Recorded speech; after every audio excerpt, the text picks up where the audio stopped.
जी अस्सलाम वालेकुम नाजरीन, सॉल्यूशंस फॉर पाकिस्तान के नई एपिसोड के साथ मैं और हारून ख्वाजा एक बार फिर आपकी खिदमत में हाजिर हैं।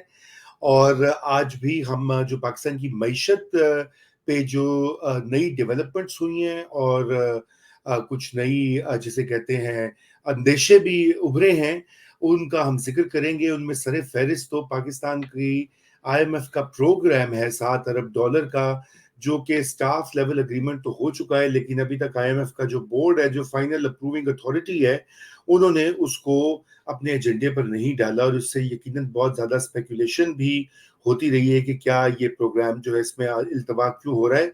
इस पर और पाकिस्तान की दीगर जो माशी चैलेंजेस हैं उसके ऊपर बात करेंगे। तो वेलकम बैक हारून साहब। एक दो हफ्ते के बाद हम जो है वो ताज़ा इश्यूज के ऊपर बात कर रहे हैं। पिछले तो एक दो वीक्स में हम और टॉपिक्स के ऊपर वीडियोस लगती रही हैं, लेकिन आज हमने सोचा कि ये IMF के जो सवाल है, ये हर तकरीबन पाकिस्तानी सोच रहा है कि क्या ऐसा तो नहीं होगा कि ये डील आगे हो गई है। तो थोड़ा सा इसके बारे में बताइए और इसकी तफसीलात और आपका क्या इसमें एनालिसिस है। बिस्मिल्लाहिर्रहमानिर्रहीम। जी, ये हमने इस पे रजा एक प्रोग्राम भी किया था। ये नेथन पोर्टर उनकी टीम आई थी मई 13 से 23 तक पाकिस्तान और निगोशिएट करके गए थे। उसके बाद 12 जुलाई 2024 को स्टाफ लेवल एग्रीमेंट साइन हुआ पाकिस्तान के साथ IMF का। And so there's a lot of chatter on the media कि ये क्योंकि IMF के बोर्ड के एजेंडे पे पाकिस्तान नहीं है तो ये मुश्किलात में ना पड़ गया हो। मेरा नहीं ख्याल ऐसी कोई बात है। या कोई लॉजिस्टिक्स इशू होगा या इस दफ़ा प्लान ही नहीं किया होगा, दूसरी कंट्रीज पहले होंगी लाइन में पाकिस्तान से। But I think in the coming few weeks board approval दे देगा। मतलब ट्रेडिशनली होता यही है कि जहाँ SL स्टाफ लेवल एग्रीमेंट हो जाए वहाँ पे अप्रूवल भी मिल जाता है। एक बात जो हमने एक प्रोग्राम जो इस पे किया था IMF के ऊपर, उसमें मैंने स्पेशली एक बात की थी कि IMF का जो एग्रीमेंट है उसके अंदर timely conformation of necessary financing assurances from Pakistan development and bilateral partners, ये उसकी एक कंडीशन है। यानी कि IMF ने एक कंडीशन लगाई हुई है कि जी आपके जो दूसरे बायलैटरल ममालिक और दूसरे इदारे जिनसे आपने अपनी फाइनेंसिंग लेनी है तो उनसे एश्योरेंस चाहिए होगी IMF को के। So I think that is in process. Obviously उसके अंदर सर फहरिस्त सऊदी अरेबिया, उनसे हमारे $5 बिलियन के जो उन्होंने हमारे रिजर्व्स की सपोर्ट के लिए पैसे दिए हुए हैं वो है। उसके बाद चाइना के 4 बिलियन हैं और UAE के 3 बिलियन हैं। ऑल्दो UAE के वो अपनी बैलेंस शीट पे नहीं शो कर रहे स्टेट बैंक, लेकिन बहरहाल ये मिला के ये 12 अरब के करीब हो जाते हैं। एंड मेरे ख्याल say that is in works और ये भी जल्दी हो जाएगा। मैं नहीं देख रहा कि कोई इसके अंदर कॉम्प्लिकेशन आएगी। अच्छा, ये बहुत इंटरेस्टिंग आपने बात कही है कि आपको नहीं लगता कि कोई ताखीर, कोई अनयूजुअल किस्म की आएगी डिले। लेकिन ये भी कहा जाता है कि कुछ IMF का ये कहना था कि आप पहले जो दीगर ममालिक ने आपकी मदद करनी है आप उसकी गारंटीज भी लाएं। वो जो चाइना से और कतर से, UAE से, सऊदी से हमारा जो एक होता है फाइनेंसिंग गैप पूरा करने के लिए। और दूसरा, अब ये तो कोई मैंने इसके बारे में IMF ने तो कुछ ऐसा लिखा नहीं है, लेकिन वो ये कहते हैं कि दर पर्दा ये बात होती है कि आपने चाइनीज लोन्स की जो रीपेमेंट है उसमें आपने हमारे पैसे नहीं यूज करने। ये इसके बारे में क्या कहेंगे आप हारून? Obviously, IMF does not want, in fact, the West does not want कि पाकिस्तान वेस्ट से पैसे लेके तो चाइना को जो है वो पैसे वापस किए जाए। देखिए ये इशू जो है ये एक चलते चलते मैं आपको ये भी बात बता दूं, ये पाकिस्तान स्पेसिफिक इशू नहीं है। दुनिया के बहुत से ममालिक जो हैं इस वक्त ये अंडर स्ट्रेस हैं डेट की वजह से, और उसकी मेन वजह जो है एक तो जाहिर है उनकी वीक गवर्नेंस और करप्शन वगैरह इन डेवलपिंग कंट्रीज के अंदर। लेकिन कोविड वाज अ मेजर, जिसको कहते हैं ना, आउटलायर। اور اس کے بعد یوکرین کی وار جب شروع ہوگی تو اس کی وجہ سے ساری دنیا کے اندر انفلیشن افراط زر جو ہے پرائسز انکریز ہوئی اسپیشلی انرجی اینڈ کھانے پینے کی اشیاء کی. باقی بھی ظاہر ہے کنسٹرکشن پرائسز یہ وہ ہر چیز تقریباً بڑھی. تو اب میں آپ کو ایک ایگزامپل دیتا ہوں. میں پڑھا تھا ایک رپورٹ, یہ Columbia University and Paris School of Economics کی ایک رپورٹ پچھلے ہفتے آئی ہے, بلکہ شاید اسی ہفتے آئی ہے. تو اس میں وہ انہوں نے کہا ہے کہ یہ افریقہ جو ہے اس کی 25 کنٹریز جس میں تقریباً جسٹ انڈر بلین پیپل رہتے ہیں, وہ 1.1 ٹریلین ڈیٹ کے اندر دبے ہوئے ہیں, 1100 ارب ڈالرز. رائٹ. تو اس میں کینیا جو ہے, وہ کینیا میں آپ نے سنا ہوگا بڑے وہاں پہ رائٹس وغیرہ بھی ہوئے, وہ انہوں نے ایکسٹرا ٹیکسز لگائے جس کی بعد ان کے پریزیڈنٹ جو ہے روٹو, ان کو واپس لینا پڑا ٹیکسز. اب وہ دوبارہ سوچ رہے ہیں لگانے کا because they don't have any other option. And Uganda ہے اس میں نائجیریا کے اندر بھی similar. So Pakistan is not the only country that is going through it. لیکن پاکستان کے جو ابھی ریسنٹ ایکشنز ہیں اس میں کچھ لگ یہ رہا ہے کہ تھوڑی فسکل کنسالیڈیشن, تھوڑی بہتری, ہلکی سی بہتری آ رہی ہے, آلدو رسکس بہت زیادہ ہیں. تو آپ کی بات کا جواب آپ جو کہہ رہے ہیں کہ ظاہر ہے وہ ویسٹ اور IMF یہ تو نہیں چاہیں گے ان سے پیسے لے کے تو چائنا کو دیں. اور چائنا ہیز ریسنٹلی پچھلے 10 سال میں has become kind of a new could on the block, جو کہ لونز دے رہا ہے دھڑا دھڑ دنیا کے ملکوں کو. پہلے ہوتا یہ تھا کہ ویسٹرن کنٹریز پیرس کلب وغیرہ اور IMF ورلڈ بینک وغیرہ یہ دیتے تھے, اب چائنا بھی بیچ میں آ گیا. تو ظاہر ہے ان کی کوشش تو یہی ہے. بہرحال اگر وہ رول اوور ہو جاتا ہے چائنا سے ڈیٹ تو وہ ایک مسئلہ تو حل ہو گیا, ٹھیک ہے نا, وہ پرنسپل ڈیٹ تو نہیں ہوگی. باقی انٹرسٹ وغیرہ جو ہے وہ پھر نیگوشیٹ کر کے اس کے اوپر شاید اتنا وہ پرابلم بھی نہیں کرتے IMF والے. تو میں نہیں سمجھتا کہ یہ کوئی ایسا پرابلم اس کے اندر کوئی آئے گا. چلیے یہ کہتے ہیں امید افزا بات ہے. بہرحال جی یہ تھوڑا سا, لیکن اب چونکہ ہم یہ بات کر ہی رہے ہیں پاکستان کی جو کمٹمنٹس ہیں خصوصاً فورن ڈیٹ کی, اب آپ کو پتا ہے کہ یہ آپ نے افریقہ کا حوالہ بھی دیا, لیکن پاکستان میں اس کو بہت زیادہ اس پہ بات ہوتی ہے. میں اس پہ ایک دو اور نقطے ہیں وہ میں ابھی آپ سے پوچھوں گا, لیکن اس سے پہلے یہ میں جانوں کہ ایک تازہ جو خبر بھی آئی ہے کہ موڈی جو ایک کریڈٹ ریٹنگ ایجنسی ہے اس نے پاکستان کی ریٹنگ کو اوپر کر دیا ہے. تو اس کو بھی بہت سے حلقے سیلیبریٹ کرے کہ دیکھو پاکستان کی اکانومی بہتر ہو رہی ہے. کیا واقعی ایسا ہے کہ موڈیز کا تھوڑا سسٹم بتائیے اور کتنا اہم ہوتا ہے یہ پاکستان کی معیشت کو جانچنے میں؟ موڈیز نے کیا یہ ہے کہ CAA2 کر دیا ہے. CAA3 تھی, CAA2 کر دیا. اس کا کیا میں تھوڑا سا آپ کو بتاتا ہوں. کیا ایک ہوتا ہے پرائم ڈیٹ, یعنی کہ جس کے اوپر اعتبار کیا جا سکتا ہے, وہ A کیٹیگری کے اندر آتا ہے. تو وہ AAA وغیرہ AA یہ سارے جب آپ دیکھیں گے وہ ایک پرائم ڈیٹ اس کو کہتے ہیں جس پہ آپ اعتبار کر سکتے ہیں. اس کے بعد B اور C کیٹیگری وہ ہیں, یہ وہ ڈیٹس ہیں جن کے اوپر اگین عام فہم میں یہ ہے کہ اعتبار نہیں کیا جا سکتا, ویری رسکی. اب B کے اندر BA1 BA2 BA3 یہ ہیں جس میں یہ ہے کہ جی اس میں سگنیفیکنٹ رسک ہے, لیکن وہ صرف اسپیکولیٹ کیا جا سکتا ہے. یعنی کہ رسک ہے لیکن ہم اسپیکولیٹ کر رہے ہیں, ہو سکتا ہے نہ ہو لیکن ہو سکتا ہے ہو. پھر آ جاتی ہے کیٹیگری B1 B2 B3 جس میں ہم یہ کہہ رہے ہیں کہ اس میں ہائی رسک ہے. کریکٹ. اس کے نیچے پھر کیٹیگری آتی ہے CAA1 CAA2 اور CAA3 جس میں وہ یہ کہتے ہیں کہ جی یہ پور quality and high credit risk ہے. تو یہ مطلب یہ بیسکلی ایک ہی تقریباً کیٹیگری ہے. اس very high risk poor quality and very high risk category کے اندر ہم ایک نوچ جو ہے اوپر چلے گئے, CAA3 سے CAA2 کے اوپر چلے گئے. تو مطلب کوئی اتنی خوشی کی بات نہیں ہے, اتنے وہ مطلب ڈھول بجانے کی بات نہیں ہے. پر having said that جو موڈیز نے باقی جو باتیں کی ہیں ویری انٹرسٹنگ, وہ اگر آپ کہیں تو میں آپ کو بتا سکتا ہوں. جی بالکل. سو یہ رپورٹ ان کی آئی ہے, کل پرسوں ہی آئی ہے. یہ سنگاپور آفس کی رپورٹ ہے, گریس لم اینڈ جین فینگ انہوں نے یہ لکھی ہے رپورٹ, اچھی رپورٹ ہے. تو اس میں انہوں نے یہ ریٹنگ کی ہے. پاکستان جب اپ گریڈ ہوتا ہے تو اس کے سکوک بانڈز جو ہیں ان کی ریٹنگ بھی وہی ہو جاتی ہے. So it's currently CAA2. اور انٹرسٹنگلی موڈیز نے بھی یہ پریڈکٹ کیا ہے کہ اگلے چند ہفتوں میں IMF جو ہے اس کا اگریمنٹ ہو جائے گا. سو دے آلسو اگری. اچھا پھر وہ کہہ رہے ہیں کہ جی پاکستان کی ڈیٹ پیمنٹ جو ہیں وہ 60% پچھلے سال 60% تھی جو گورنمنٹ اکٹھا کرتی ہے ریونیو, اور یہ جو کرنٹ مالیاتی سال ہے فائنینشیل ایئر 25 اس میں بھی وہ کہہ رہے ہیں تقریباً اتنی رہے گی. اور انٹرسٹنگلی پھر وہ پریڈکٹ کر رہے ہیں 26 اور 27 جو ہے اس کے اندر وہ 60% سے کم ہو کے تو تقریباً 50% ہو جائیں گے, مطلب کم ہو جائے گی ڈیٹ سروسنگ. تو کیپ ان مائنڈ کہ موڈیز اور دوسری بھی ایجنسیز یہ جو پریڈکٹ کرتی ہیں ضروری نہیں وہی ہوتا ہے. ابھی کچھ مہینے پہلے ان کی جو رپورٹ آئی تھی اس میں بہت سی ایسی چیزیں تھیں جس کے برخلاف چیزیں ایکچولی.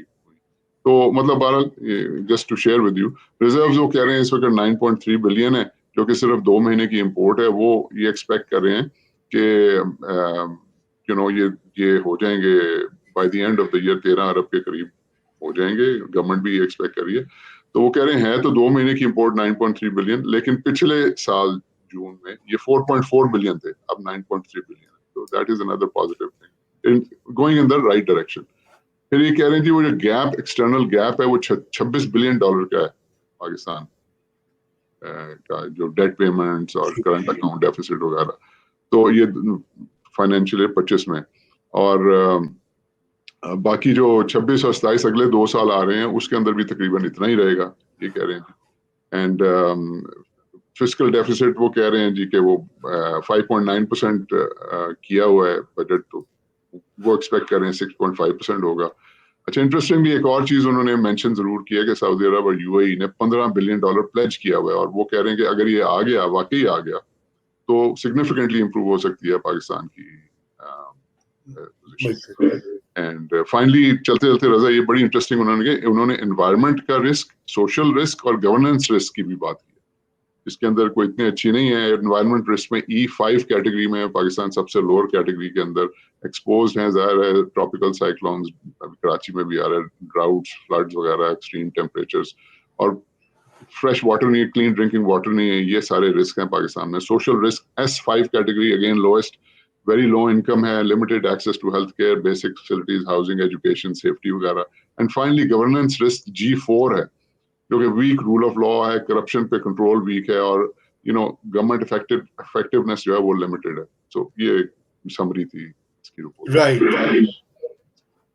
تو یہ رسکس موجود ہیں جب ہم یہ بات کر رہے ہیں. بہرحال یہ بڑی اہم آپ نے نقطے اٹھائے ہیں اس کے حوالے سے. تو یہ بھی ذرا دیکھ لیتے ہیں کہ پاکستان کی یہ جو مالی سال ہے اس میں پاکستان کی ایکسٹرنل فائنینسنگ کی نیڈز کیا ہیں, کتنے ارب ڈالر چاہیے پاکستان کو, اب تو اربوں میں بات ہوتی ہے. تو یہ وہ کتنے چاہیے اور کس حد تک ہم وہ پورا کر پائیں گے. جی اربوں میں بات ہوتی ہے اور اربوں سے بات ہوتی ہے. تو ایسا ہے کہ اچھا انٹرسٹنگلی یہ نمبرز آئے ہیں اسٹیٹ بینک آف پاکستان کے. میں ویورز کی انفارمیشن کے لیے بتا دوں کہ جو منسٹری آف فائنانس کے نمبرز ہوتے ہیں ڈیٹ کے اوپر اور باقی چیزوں میں, وہ اسٹیٹ بینک سے تھوڑے ڈفرینٹ ہوتے ہیں. منسٹری آف فائنانس ایک اوور آل پکچر جو ہے اس میں کچھ چیزیں ایسی ہیں جو نہیں ہوتی ہیں. سو اسٹیٹ بینک کی میں سمجھتا ہوں زیادہ کریڈیبل نمبرز ہیں. تو آپ کو پاکستان کے ڈیٹ کے نمبرز آئے ہیں جو کہ تقریباً 87,000 بلین کا یہ ڈیٹ ہو چکا ہے, جو کہ کنورٹ اگر 278 پہ کریں تو تقریباً 300 ارب ڈالر ٹوٹل ڈیٹ. اس میں سے 50 ارب جو ہے وہ ڈومیسٹک ڈیٹ ہے which is 58%, اور 36 ارب جو ہے 36.5 ارب یہ ایکسٹرنل ڈیٹ ہے جو کہ 130 ارب ڈالر بنتا ہے. اچھا اب اس سے پہلے کہ آپ کی بات کا جواب دوں کہ کتنی ہماری ایکسٹرنل فائنینسنگ ہے, دی انٹرسٹنگ تھنگ از میں آپ کو بتاتا چلوں کہ پچھلے سال ہمارا جو ڈیٹ تھا جون 2023 میں اور جون 2024 میں, جب آپ اس کو کمپیئر کریں تو ہم نے 8,261 روپے جو ہے وہ اور بورو کیا ہے. رائٹ, یہ میں آپ کو صرف اور صرف ڈومیسٹک PKR کی بات بتا رہا ہوں. 8.26 ٹریلین بورو کی ہے ایک فائنینشیل ایئر کے اندر. یہ بنتا ہے 23 ارب روپے دن کے. سو آپ کی حکومت جو ہے وہ دن کے 23 ارب روپے बोरो कर रही है. सो आप सोचें कि किस लेवल पे ये ऑपरेट हो रहा है. अच्छा, जब आप इसमें से अगेन गवर्नमेंट के नंबर, इसमें से आप गवर्नमेंट बोरिंग निकाल दें तो सरप्राइजिंगली एक बैलेंस आता है जो कि तकरीबन 1.4 ट्रिलियन का है. वो कहाँ पे खर्च हुआ? तो रजा, ये तकरीबन $6 बिलियन की एस्टिमेशन है जो कि स्टेट बैंक ऑफ पाकिस्तान ने मार्केट से डॉलर खरीदे हैं पिछले साल. $6 बिलियन मार्केट से उठाए, राइट. अच्छा, इस साल का वो प्रोजेक्ट कर रहे हैं कि जी टोटल हमारी एक्सटर्नल नीड्स वो $26 बिलियन के करीब है. ठीक है जी. वो $26 बिलियन में वो 12 बिलियन ये जो सऊदी अरब, चाइना और यूएई का वो एक्सपेक्ट करें रोल ओवर हो जाएगा. 1.1 बिलियन ये जुलाई में पे कर चुके हैं और बाकी रह गए तकरीबन $13 बिलियन. तो अगर रोल ओवर हो गया, जो कि होपफुली हो जाएगा, तो $13 बिलियन इन्होंने उसको अरेंज करना है. अब वो कैसे करना है उसका इन्होंने ये अपने बजट के अंदर ये बताया था कि नया पाकिस्तान सर्टिफिकेट से $500 मिलियन एक्सपेक्ट कर रहे हैं. यूरो बॉन्ड्स 1 बिलियन के ये एक्सपेक्ट कर रहे हैं. अब मेरी समझ से बाहर है कि इस किस्म की जब रिस्क हो तो वो यूरो बॉन्ड कैसे इशू करेंगे. इसी तरह पैंडा बॉन्ड्स वो भी $500 मिलियन के ये करना चाह रहे हैं. पिछले साल तो नहीं कर सके. फिर $4 बिलियन कमर्शियल बैंक से उठाने का ये बात करें. आजकल वो नेगोशिएशन हो भी रही है और शायद वो कामयाब भी हो जाए, बट कीप इन माइंड कि बहुत ही वो एक्स्ट्राऑर्डिनरीली हाई रेट के ऊपर इनको मिलेगा, keeping in view their risk and rating जो है ये अभी CAA2 की जो बात हुई है. बाकी जो डेवलपमेंट पार्टनर्स हैं IDB, IMF, ADB, AIFB वगैरह, ये इंफ्रास्ट्रक्चर बैंक वगैरह, इनसे ये एक्सपेक्ट कर रहे हैं कोई तकरीबन $5.5-6 बिलियन एक्सपेक्ट कर रहे हैं. एंड फाइनली एक अभी रिसेंटली इन्होंने 1.5 बिलियन की सऊदी ऑयल फैसिलिटी के ऊपर भी बात करना शुरू की है.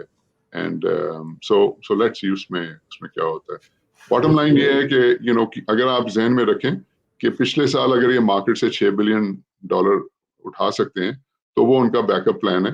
ये रिजर्व्स हमारे जो हैं ये इसलिए वहां पे हैं जहाँ पे ये मेंटेन कर रहे हैं 9.4 बिलियन पे. ये मार्केट से सब्सटैंशियल डॉलर्स खरीद रहे हैं. जी ख्वाजा साहब, बिल्कुल ठीक. और अगली चीज ये है कि जो अहम नुक्ता मैं समझता हूँ कि लोग भी जानना चाहेंगे, वो ये कि ये क्या कभी इन कर्जों से जान भी छूटेगी? अभी आपने सारी ये डिटेल्स बताई हैं, होशरुबा नंबर्स हैं, मतलब 7,7 हजार रुपए एक साल में. अब वो $25 बिलियन का आपने वो सवा आठ हजार. 8.25 okay, thank you for the correction. अब मुझे अंदाजा करें कि ये तो एक इनॉर्मस जिसे कहते हैं बर्डन है. तो हारून भाई, इसके बारे में जो है थोड़ा सा ये बताइए कि किस तरह से इससे निकल सकते हैं, या ये अभी एक परमानेंट मसला बन चुका है पाकिस्तान के लिए? रजा, देखिए ना, ये बात आपकी ठीक है. एंड किसी किस्म का कोई क्रेडिबल डेट मैनेजमेंट स्ट्रेटजी या डेट मैनेजमेंट प्लान नजर नहीं आ रहा. अगर है तो बताया नहीं है. आई वुड रिक्वेस्ट कि हमारे फाइनेंस मिनिस्टर जो हैं वो हमें बताएं कि क्या स्ट्रेटजी है. ये डेट जो है इस तरह से तो बढ़ता जा रहा है. एंड मतलब अगर आप 23 अरब रुपया दिन का बोरो कर रहे हैं और अगर आप मार्केट से डॉलर उठाई जा रहे हैं पैसा प्रिंट करके, and at the same time आप कॉन्स्टेंटली दूसरी कंट्री से भी और मल्टीलैटरल एजेंसी से भी बोरो करते जा रहे हैं, तो फिर आपका क्या प्लान है? ये फॉरएवर तो नहीं चलेगा ना इस तरह से. जी. तो फिलहाल तो कोई स्ट्रेटजी नजर नहीं आ रही, लेकिन कॉमन सेंस की चीज है कि भाई आपने अगर सबसे पहले तो आपको अपना हाउस फिक्स करना पड़ेगा, फिस्कल डेफिसिट को कंट्रोल करना पड़ेगा. तो आपने क्या इसमें इकदाम किए हैं? आपने रेवेन्यू इंक्रीज करने के लिए क्या इकदाम किए हैं? कोशिश आप कर रहे हैं कि आप इस दफा तकरीबन 38% ज्यादा टैक्स इकट्ठा करेंगे, लेकिन वो अभी ये नंबर्स आएंगे अगले हफ्ते, लेकिन मेरे ख्याल से FBR जो है वो इस महीने काफी ठीक ठाक शॉर्टफॉल करेगा. 80 बिलियन रुपीस इस मंथ की सिर्फ. तो कैसे ये टैक्सेशन का निज़ाम ठीक होना है वो आपको पता है. हम तो कब से कह रहे हैं कि इस इदारे को इससे तो कुछ एक्सपेक्ट नहीं किया जा सकता, बल्कि आपको पता ही है डॉक्टर इकराम उल हक और मैंने वो रिसर्च कंप्लीट कर ली है. इंशाल्लाह अक्टूबर में हम उसको एक सेमिनार में उसको पब्लिक से शेयर करेंगे. सो एफबीआर की बात आती है कि उसको कैसे ठीक किया जाए, रेवेन्यू कैसे बढ़ाया जाए, एक्सपेंसेस कैसे कम किए जाए. अब वो आप देखें कि जो नासिर खोसा कमेटी थी उसकी रिकमेंडेशंस नहीं मानी, फिर वो डिप्टी चेयरमैन प्लानिंग कमीशन है उन्होंने कोई थोड़ी बहुत कही है, उसके ऊपर भी गो स्लो फिलहाल चल रहा है. एक वो इदारा पीडब्ल्यूडी बार बार सुनते हैं बंद कर दो बंद कर दो बंद कर दो, तो बीच में ब्यूरोक्रेसी आ जाती है. अब मैंने सुना है डॉक्टर कैसर बंगाली है, उन्होंने रिजाइन कर दिया है तीनों ऑस्टेरिटी कमेटी से. तो वो भी कह रहे हैं कि जी 17 डिविजन्स जो हैं बंद होनी चाहिए, 50 इदारे बंद होने चाहिए जिसमें खातिर खा काम नहीं हो रहा. वो कह रहे हैं कि जो छोटे ग्रेड के लोग हैं उनको निकालना शुरू कर दिया और जो बड़े अफसरान हैं उनको प्रोटेक्ट कर रहे हैं.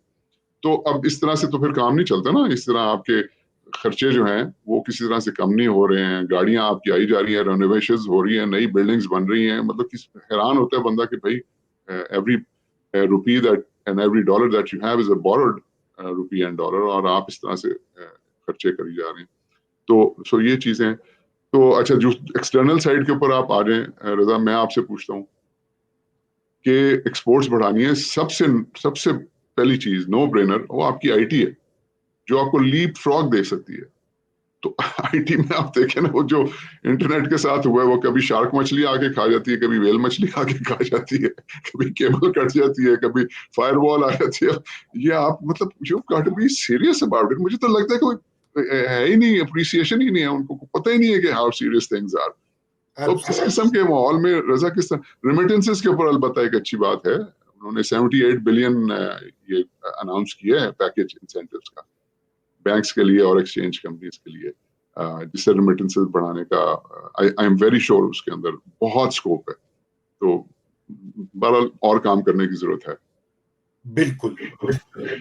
ये ऑस्टेरिटी, खर्चे बचाना, रैशनलाइजेशन करना, इसके बगैर कोई चारा नहीं है. और बिल्कुल आपने सही कहा कि कर्ज लेकर इस तरह की शाह खर्चियां करना तो मतलब डबल, एक तो कर्ज लेना ही, बर्डन डालना ही पाकिस्तान के अवाम पे एक गैर जिम्मेदाराना बिहेवियर है, उसके ऊपर से शाह खर्चियां करना और डबल वैमी है.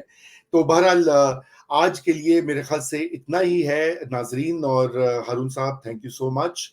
इंशाल्लाह अगले हफ्ते हम इस गुफ्तगू को जारी रखेंगे, मजीद आपके लिए टॉपिक्स लेकर आएंगे.